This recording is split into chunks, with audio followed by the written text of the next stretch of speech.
Now, you also have this great study that just came out in 2021. Health promoting phytonutrients are higher in grass-fed meat and milk. And so you compared grass-fed and grain-fed cows, right? In their products or their dairy as well as their meat. And can you go into the results of that? Yeah, so we've over the last few years really got an interest in when we looked at those bioactive compounds that we talked about, right? In dairy and in eggs. Well, what would be the obvious way to increase these or decrease these, but preferably increase them, is by the way animals are raised and how they're fed. So start to kind of let me down that research path. And we've been doing a lot of profiling with beef and also other dairy and from various production systems. So grass-fed, grain-fed, but I must say that's again painting with broad strokes. Amongst the grain-fed, there's grain-fed isn't grain-fed isn't grain-fed, grass-fed isn't grass-fed isn't grass-fed, because sort of the intensive rotational grazing, what farmers sometimes describe as regenerative grazing, gives you different nutritional profiles than sort of continuous or unmanaged grazing, where maybe the fields are overgrazed, the animals are sort of left free to roam wherever, but it's not really managed. So unmanaged grazing versus managed grazing gives you a difference too. So what we broadly found is that when animals are grazing biodiverse pastures, are moved around regularly so that they don't overgraze the plants, we see the highest amounts of phytochemicals in their meat and milk. Then it's sort of intermediate in the continuous grazing, and then the lowest amounts are found in feedlot or grain finished or grain fed animal products such as meat and milk. So we're finding that, and phytonutrients are essentially plant compounds. They're secondary metabolites of plants that broadly have antioxidant, anti-inflammatory effects.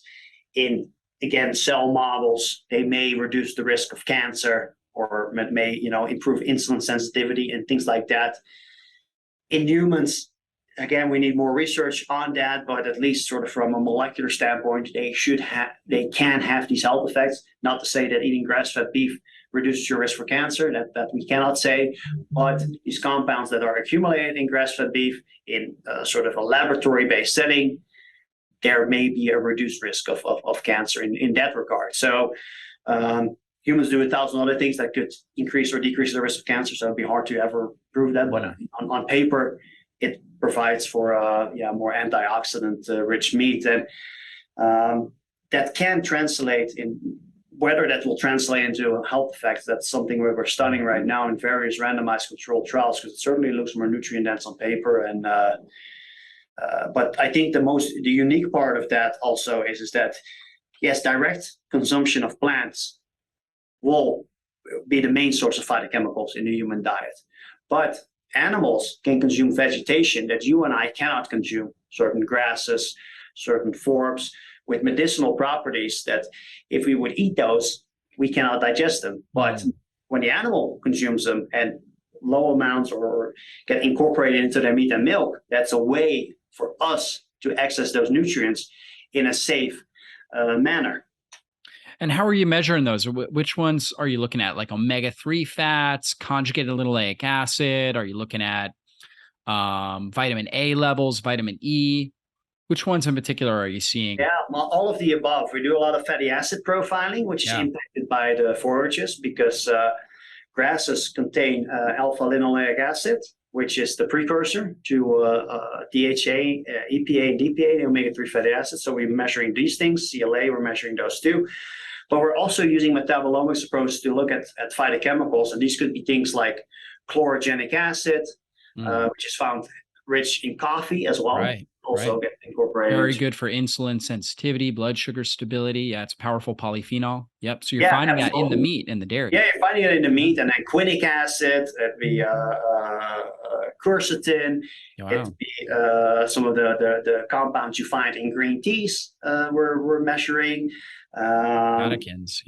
Yeah, catechins, indeed. We're measuring catechins. We're measuring stachydrine and homostachydrine, which are again often found in forages that could have potential anti-inflammatory effects. We're measuring a wide variety of terpenes as well,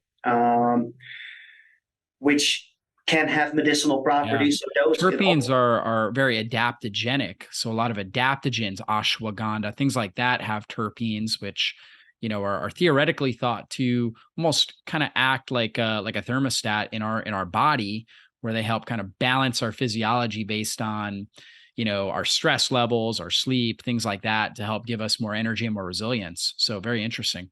yeah, and that is very interesting. And terpenes, they're involved in probably blood pressure regulation Yeah. and things like that. Are thought that if you even walk through a forest or connect with nature, right, that you Yeah. have the blood pressure effect, which may in part be through terpenes. But yeah, terpenes generally also have things like can control inflammation and things like that. So again, a lot of this has been studied in regards to isolated compounds, and certainly we need to study this more in the context of animal source foods and even plants Mhm. for that matter. But yeah, there is definitely a role to play that on Yeah. paper. These compounds seem to have beneficial effects on and may explain also. So there have been two studies that have suggested that aggressive meat and milk have an anti-inflammatory response. One is a short-term study where they compared kangaroo to feedlot finished beef. The kangaroo give less of an. We always have some inflammation after eating, which is important. Mhm. But if that response is too high and becomes chronic, then we run into issues. A little bit of inflammation is good to drive adaptations. What they found is that we have a reduced inflammatory response with the kangaroo, which the authors attribute to free range or Mhm. pasture raised, right? They're wild animals. They consume a bunch of vegetation. And then there has been a study done in Italy, in Sardinia, where pecorino cheese animals, the sheep that graze the mountain pastures, and mountain pasture amongst the most biodiverse pastures there are in the world, Yeah. consuming 50 different plants versus a grained fed animal and produce cheese from that. They found an inflammatory reduction in inflammation, and there have been a few more studies done like that with grass-fed beef.